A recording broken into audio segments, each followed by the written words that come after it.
I was challenged the moment I walked into my first class. The students had already studied the entire textbook and set me up to fail. Even the monitors questioned my authority. I refused to give in. I took time to learn who they were, and in the next lesson, I opened a different world of artworks, far beyond the pages of any curriculum. They might not have been captivated, but they could no longer ignore me. Teaching them to question, think, and debate was the first real step. Then something shocking happened. The school nurse was fired after giving out condoms.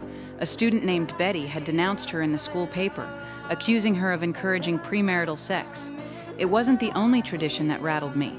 Their so-called etiquette class was nothing more than a rehearsal for being a bride. A few years from now, your sole responsibility will be taking care of your husband and children. You may all be here for an easy A, but the grade that matters the most is the one he gives you. I poured my frustration and my hope into my own lessons. Any assignment without independent thought earned a C, but I always offered a chance to revise. And if a girl ever hinted at dreams beyond marriage and children, just for fun, if you could go to any law school in the country, which would it be? Yale.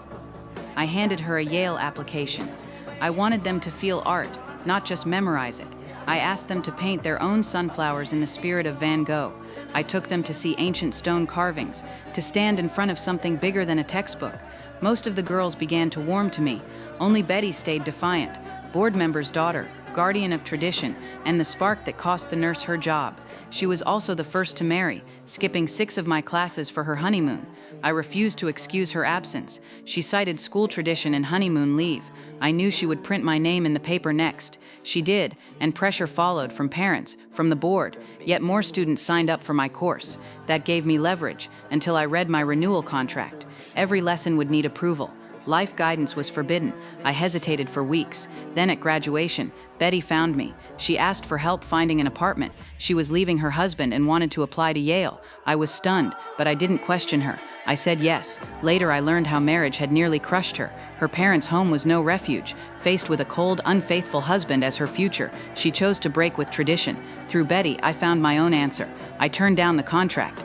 I couldn't teach freely. I would walk away. I didn't leave alone. The girls brought me their own sunflower paintings, each alive in its own way. They escorted my car for a long stretch on the day I left. I can only hope every one of them finds a life they truly choose.